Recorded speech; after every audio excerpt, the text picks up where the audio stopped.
Hey guys, welcome into today's video. This is going to be a brand new series on my channel. It's going to be a foundation a day for 42 days. The reason that I wanted to start this video is that I have 51 foundations in my permanent collection. It's the number 2 item, maybe number 1 right now, of makeup that I really like testing. I'm really into testing new foundations. It switches back and forth usually between blush, eyeshadow, and foundation, my 3 favorite makeup categories, probably a lot of people's favorite makeup categories. But 51 foundations is just too much for me to have in my collection. I recently did a makeup declutter, and I will link that up in the cards, where I went through my whole collection and I decluttered, breaking some of my makeup into 3 different categories: keep, declutter, and then I made up a third, which was items that I want to keep for reference but I'm going to take out of my permanent collection and move into the closet, where I keep makeup that I think is popular, relevant, things that I may want to reference in future videos but that I don't want to use in my personal everyday life. But I did not do that with foundation. And recently I've gone through a really big skin change. In the last 8 months to a year, I have gone from really dry skin to very oily skin, and a lot of foundations that used to work for me that were more on the dewy natural finish side just aren't working these days. So I'm grabbing and loving more matte foundations. So some of my foundations in my collection predate my skin change. So the reason for this series, I don't want to just declutter foundations based on memory. I want to retest a lot of them because some of them are pretty expensive, some of them I may re-love, some of them I may not like or may not work for me now, and it's time to make that determination. So while I have 51 foundations in my collection, this is foundation a day for 42 days because there are 9 foundations I have already made a decision on. Some of them I'm actually testing, they haven't gone into speed reviews, but I've worn them very recently, so I know exactly how I feel about them, but I will have to move them into wherever they're gonna go, keep, declutter, or in the reference pile. And then there are some that I'm testing that I already absolutely love, haven't gone into a speed reviews, and I know that I'm going to be keeping them. And then 2 of them I have already made the decision that I'm going to declutter. Hey guys, welcome into day 5 of foundation a day for 42 days. I'm excited to do this video. We are doing the Lancome Tint Idole Ultra Wear Care and Glow Foundation. This version came out last year. Full disclosure, I'm really excited to do this because this is a foundation that when I got it, I couldn't put it down. I absolutely loved it, so I'm about 99% sure that this is going to stay in my collection. But this isn't one that I've tried recently or that I had pulled out to keep in my collection, so we are going to test it today. And I want to do this one very specifically because its counterpart, the concealer, the Ultra Wear Care and Glow Concealer, just came out, so I want to do a dedicated wear test on that concealer. So we're going to do this one today so I can get into testing the concealer and posting that video. So let's go into talking a little bit about this concealer first. This does retail for $51. It comes in 30 shades. I have mine in the shade 105W. This is described as a 24-hour transfer resistant, healthy looking glow serum foundation with medium buildable coverage with an SPF of 27. It does have hyaluronic acid in it, and it says that it's best for normal, combo, and oily skin. This is made in France and has a 12-month shelf life. When I got this, I didn't read the description completely. I just happen to be a really big fan of Lancome foundations or base products in general. I think they do a really good job. Every different skin type that I've had over the years,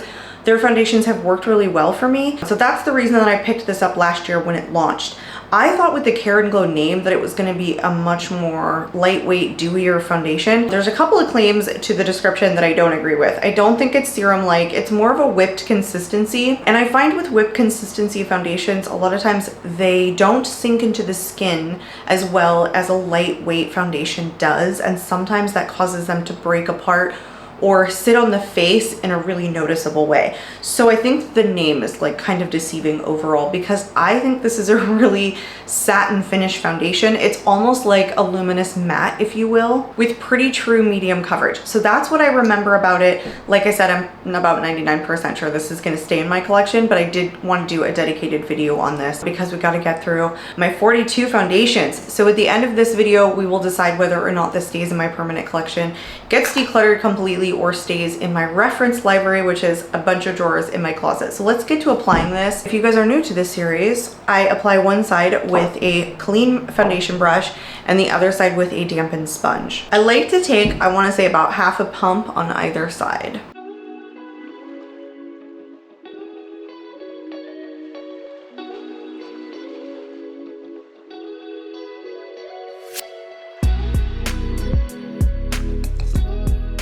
With this foundation, I kind of find that I don't have a preference as to how it applies best, like with a brush or with a sponge. I feel like it applies beautifully, like pretty evenly. It has a very slight like luminosity, a healthy looking glow. It's just not serum like because it's like a thicker texture.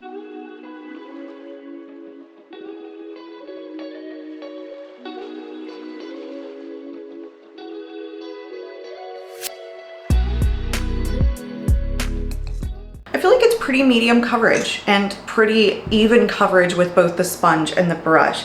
It just looks super skin-like. This is a whipped texture that doesn't look heavy on the skin. And I also want to mention to you, I started using this foundation when my skin was extremely dry, especially my nose, and I still felt like this worked really well for me. So while it says it works best for normal, combo, and oily skin, I still feel like a dry skin person could easily wear this with no real trouble just because it's formulated truly kind of a lighter looking or serum looking foundation, if that makes sense. So far, it looks super beautiful on my skin. There's nothing complicated about this. I never worry about what I pair it with. There's not a huge bunch of question marks around this foundation. I want to mention though, pretty strong scent on this one. I can't, other than perfume, I can't really pinpoint what it is. It's one of the ones though that I don't find like lingers. So if that helps you guys, it's not like overpowering or anything. Those are my initial thoughts. If you guys are new to this series, I finish applying my makeup. We do one final check-in. I do a check-in on natural light on my phone. Then at 4 hours, I do another natural light check-in, and then we come back at the end of an 8-hour, at least an 8-hour wear test at the end of the night so you guys can see how this held up. I can give you my final thoughts. I can make certain recommendations to you guys, and then we make the decision as to whether or not this stays in my permanent collection or it's out of here. So let me go finish the rest of my makeup and we'll be right back. I love when a foundation perfects my skin. I test so many foundations and there are some that just do my skin an additional justice. Something that makes it look better than when I started applying my makeup with no additional primer or anything like that. That's what this foundation does for me.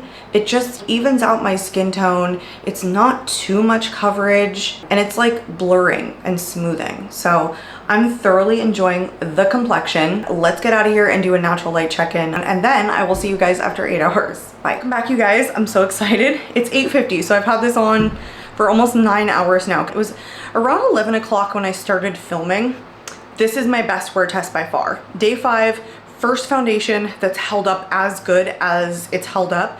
I even took a nap, but full disclosure, I did touch it up one time because I did film a second video today. But aside from that, I haven't touched it up at all. Foundation still looks so good. Didn't use any setting spray, did not use any mattifying or locking primer or anything like that. I just laid it on top of my normal skincare. This is the freshest, most put together I have looked in all of my days in testing foundation. So let me show you guys the check-in. The natural light check-in isn't really great. I'm still learning on my phone the best way to get the light in the front of me when I'm filming and in the back of my phone so I can show you.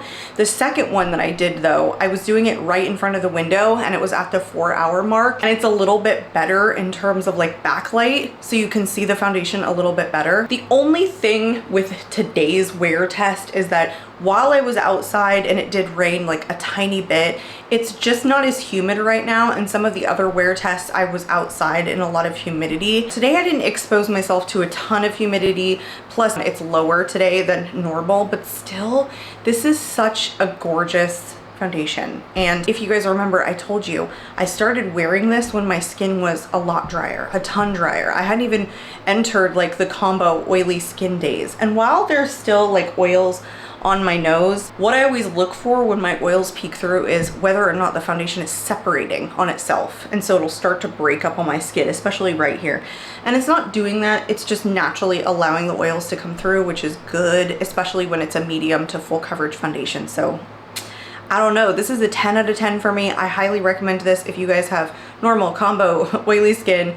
Honestly, I would even recommend it to you as a dry skinned individual because that's when I started loving this. This is staying in my collection. That actually makes 3 decluttered and 2 kept. I decluttered the Dior Forever Skin Glow. It went into reference library. I decluttered the Tower 28 sunscreen foundation.